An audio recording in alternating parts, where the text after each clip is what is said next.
the whole state of Texas should be community-based care.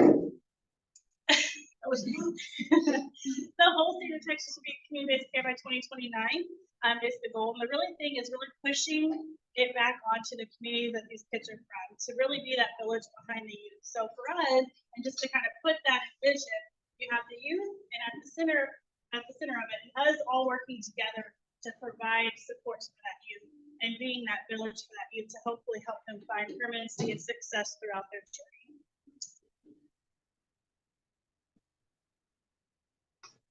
So a little bit about our departments, because we do have some wording that may be a little unfamiliar for some of y'all.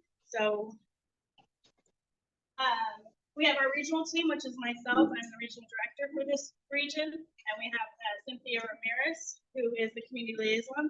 And we're just out connecting resources, bringing people together, whatever we can do to support that kid.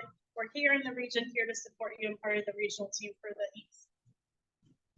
We have our intake team, which is ran by Maria Aquino. She's the one that oversees her intake team. You probably have been in contact with some of the intake team through different meetings, and they really help find those kids placements whenever that is needed for them.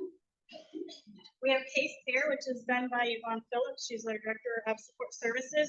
And so every provider, a paid provider, like a CPA, like a child placement agency, like World for Children, to GROs and emergency shelters like Legacy Ranch are assigned a case care specialist from Belong, and they really are there to support the provider.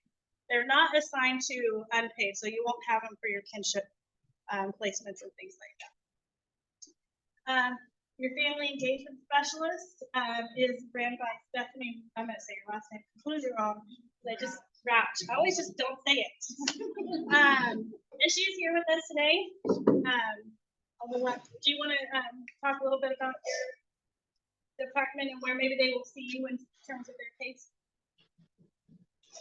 And she has with her Michelle, who is part of her team.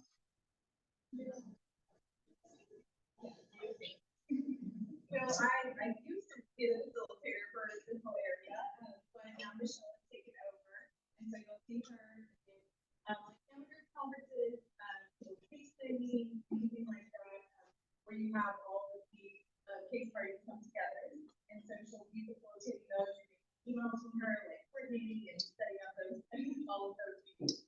So Michelle is the one who covers all of these counties, but if you have any questions, so yeah, so if y'all, I think y'all's name used to be FDGM, Family Group Decision Making, which I still call them that, but under Belong there is family engagement, right? hey, so nope. And then one, yeah. But one little, sorry, one of her counties that she doesn't approve, So just so you can put those spaces names, if you hear the different terminology, that is our team that covers that. And then for permanency, so I think a lot of we still find people saying caseworker, but we actually have our department called permanency, and then our caseworkers are permanency specialists. And so the supervisors for that down here, Nicole Green and Lopez, are here today. If you want to stand up. And we do have a couple permanency specialists here with us. Katie and Jenny are both here with us as well. Liz, Nicole, do y'all want to say anything about what y'all do? I mean, we're basically. I'm so sorry. Do you mind doing a little bit closer? That people are online and are asking because they can't hear. I'm so sorry. You mean you don't have a drone that follows us around? I mean, I'm just kidding. Yes, so basically our two units are what y'all known as the CDS unit, conservatorship unit at the department. We are the units that will be working primarily with you as volunteers on the cases. The only way a case comes into our unit is if they've been legally removed by the court system. So I see a lot of familiar faces, and I know y'all all work with our case workers, permanency specialists, and continue to do so. For me.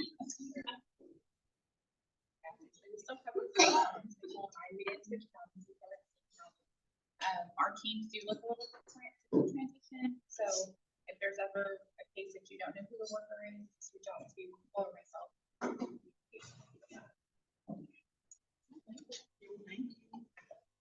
trouble later for putting them all on the spot.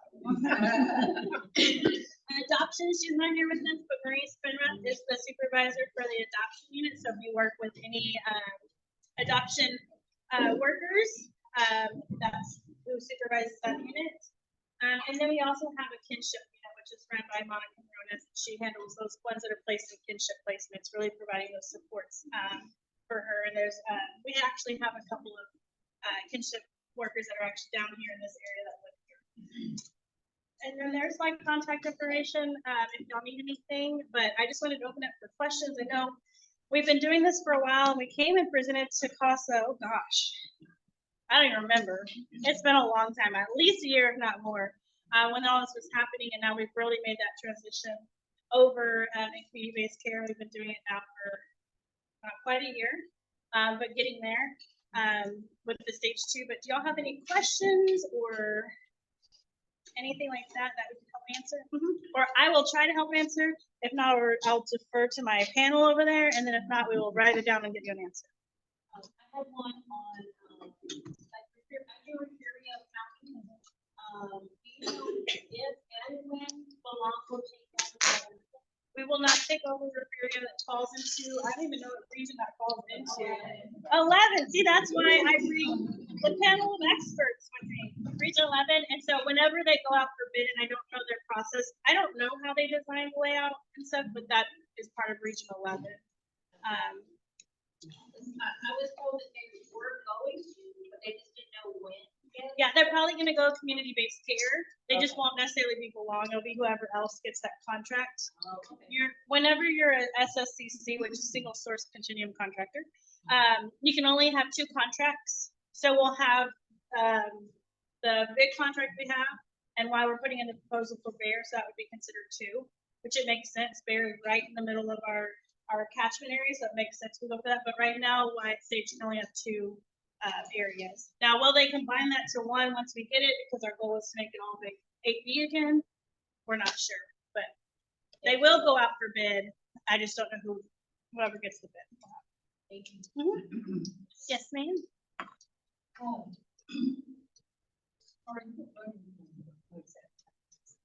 have kids that live in some different areas, one's in the Dallas area and none of them is in. Are you running into any issues or resistance trying to get services from other areas? Not necessarily the contracted areas, because we work really well with our SSCCs in the other areas. There's only 4 of us, so they have monthly meetings, they have check-ins, so we're working well with them. I think it's still educating the other areas that are not SSCC, that we're not necessarily having issues, but it's just taking a little bit longer because their processes is still with the department and things like that. So we're still working, and as new places come under contract, we're meeting with those SSCCs, trying to really bridge our communication, work as a team with them. But our hope is as we move to SSCC, that collaboration will be able to expand even more so. But I think it's just part of still educating people that aren't in the SSC world and community-based care. It's just foreign language to them. They don't know about it. They haven't heard about it. So it's just kind of educating those. But I think so far we've been able to meet quite a few resources, even if they're out, working with the department closely to get those needs met. In the different areas, are the reimbursements also for the RTCs or the different? I don't know, and I don't know. But the rates, it doesn't matter. She asked if the rates for the foster home stuff vary in here, but I don't think it does. I mean, the only thing that varies is if they're RTC, their rate might be different, the level of the kid. But if they're placed wherever that, we have one rate scale that we have. After yours, but then you cross the region. Oh, into a different region. They follow, they're on the same, I mean, we have the same pay scale for the same. So those are the same rate, pay your taxes, and say, follow up, basic. There are some exceptions.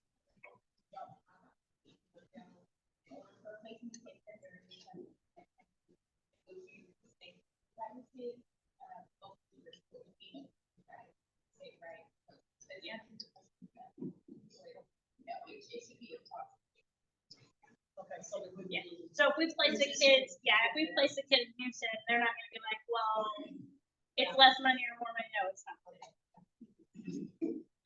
Yes, sir. We have a question, in future treatment and goals adoption. What work do they work with and at what point do you choose or do you? So jumping at any time, but we have a kinship worker and we have a permanency specialist. Does it go just down to one or do they always have one? You might have to come up with. It would go to, when they switch to adoption, we have an adoption worker and it would go to the adoption worker. But there are some cases right now where you're gonna have a kinship worker and a permanency specialist. I know that can get a little bit confusing, I apologize. But there's two. And then once they leave that realm of like permanency and their adoption, they will switch to the adoption side of it. Does that make sense?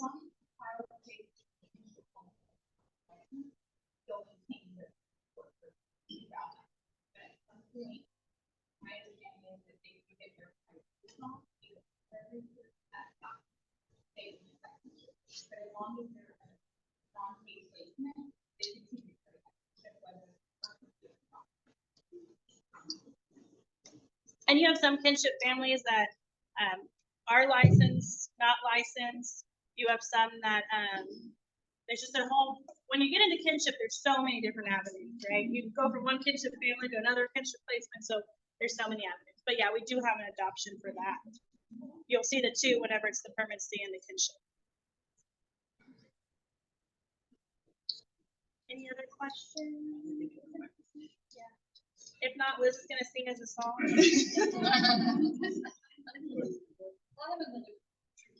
Okay. I have a child that's in one of the adults, she's in. I just call it Judy Grid. Yes. Anyway, wanting to probably stay in extended government. And I get up to the house today.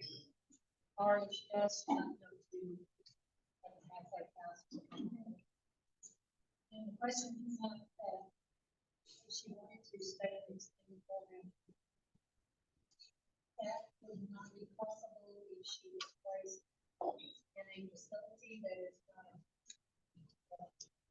is not approved, was not part of the CPS system. That child would not pay for it, but state. So the question was if she's in like a juvie setting and ages out and wants to go to extended care, she could not go to extended care if she's, are you saying if she's like still in juvie? Like if she's at a Halfway house. Yeah, if she's not in a paid place. Okay, so it could not be. So But she would know the year of independence and quit the next year. All schools and. Yeah. So what she said, if yell at me if I'm wrong, what she said is that she'd go on a year child of independence and anytime in that year she'd come back. So if she finished the halfway house situation, if she was ready to follow like either going to school or getting a job and then transition to extended care, she could. So she kind of has that year to kind of. Yeah, they still have the option. Yes. Coming back into the system. Yes. Yes, ma'am.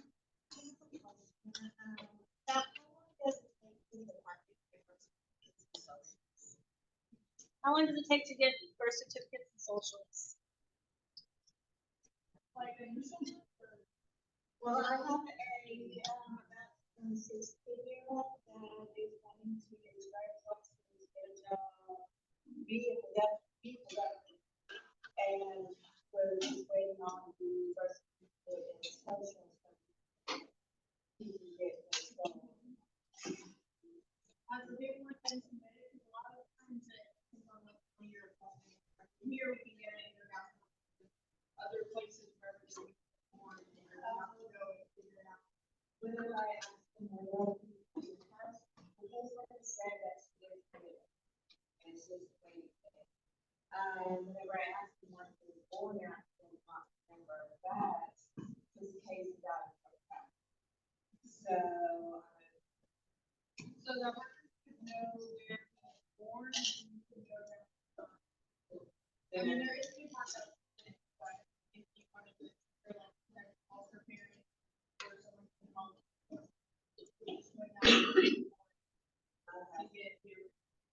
Okay, so I asked a question where it's actually done there. I don't think you can, but like this fosters places that have. Or the work. Okay, so you're saying the worker should be able to put this, because I'm actually thinking. County, like, I mean, if it's local and not for it's local. Yeah. It doesn't cost. There you go.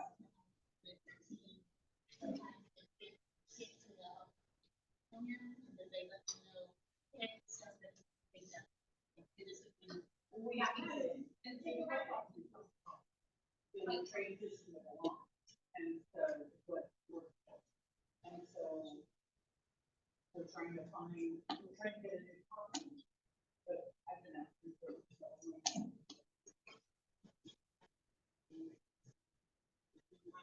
Yeah, so it's a whole process, like we do.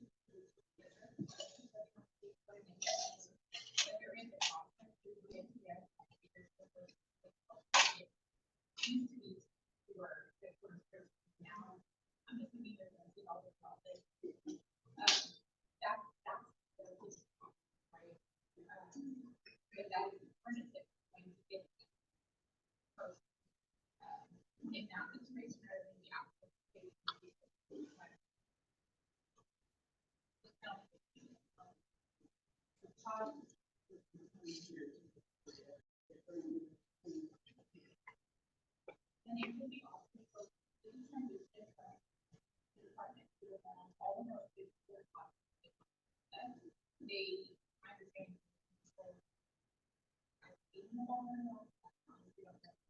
So if that original goal is reflected in it, it could be a once they all in, they don't.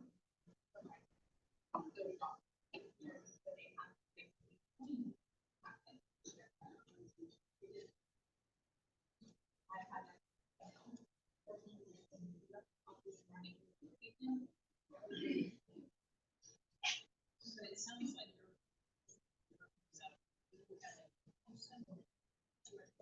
Original born here, so now it's.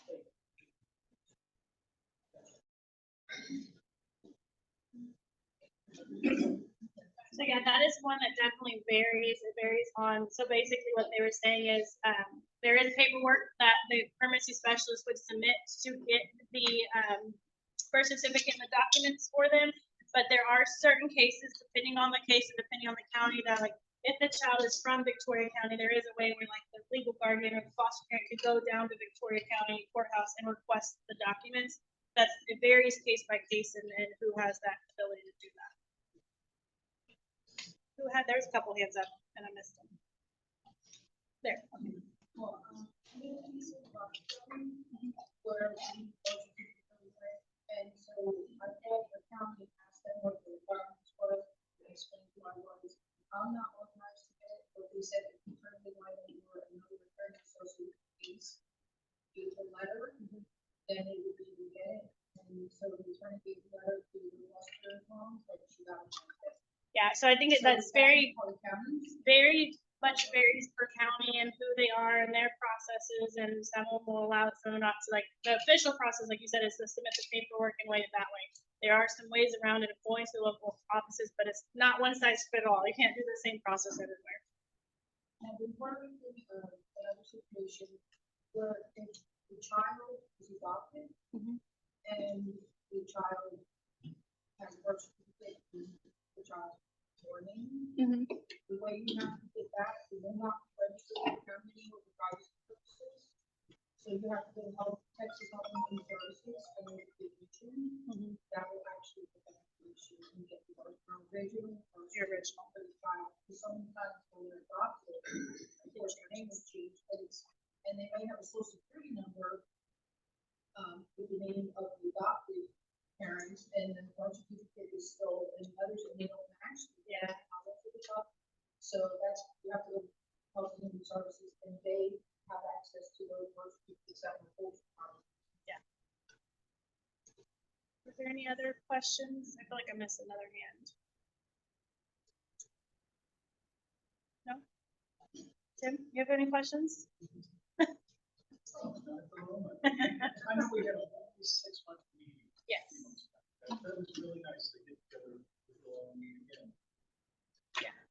plan another one around October 10 when we hit that 1 year mark. But if there's ever anything, if it's a follow-up, if there's any way I can help, or you're like, hey, I just got this case and I don't even know who I'm supposed to contact. I mean, like I said, you can definitely reach out to Liz or Nicole. They handle the units here. You can reach out to myself. Like I said, Cynthia and I definitely handle the resources. So if there's a resource that family needs, we're working on that. We just right now closed at back to school. And so we got back to school gift cards for clothes for the youth from our East region. For the majority of them, we're still working on Victoria County and getting those fulfilled. But if there's anything we can do to come along, y'all, and support and just be that collaborative group for the youth that we work with, we're happy to do it. I'd like Now you have a question? Oh, I'd like to just personally acknowledge and thank y'all for what y'all have done since you've been working on the hospital. My particular case, and I just want to thank you.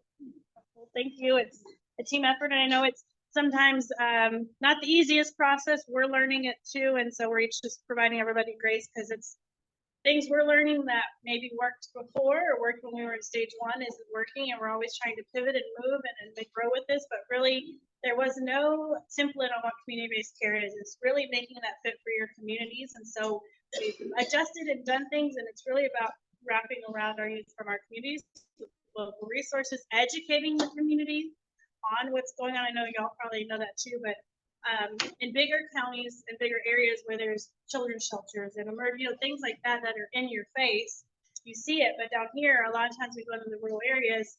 If you ask people in the community, there's not a foster care problem. There's not foster kids from our area because there's not shelters on every corner and things like that. So that's what we've been really doing, is to work to educate the community last 2 years on there is foster youth from your area and they do need supports, and this is how you can support them. Normally, as soon as you say that, they close their ears because they're like, well, I can't foster and adopt, but we're really trying to educate so many other ways that they can support youth from our area. So thank you for that. And thank y'all for volunteering and being that voice for the kids as well.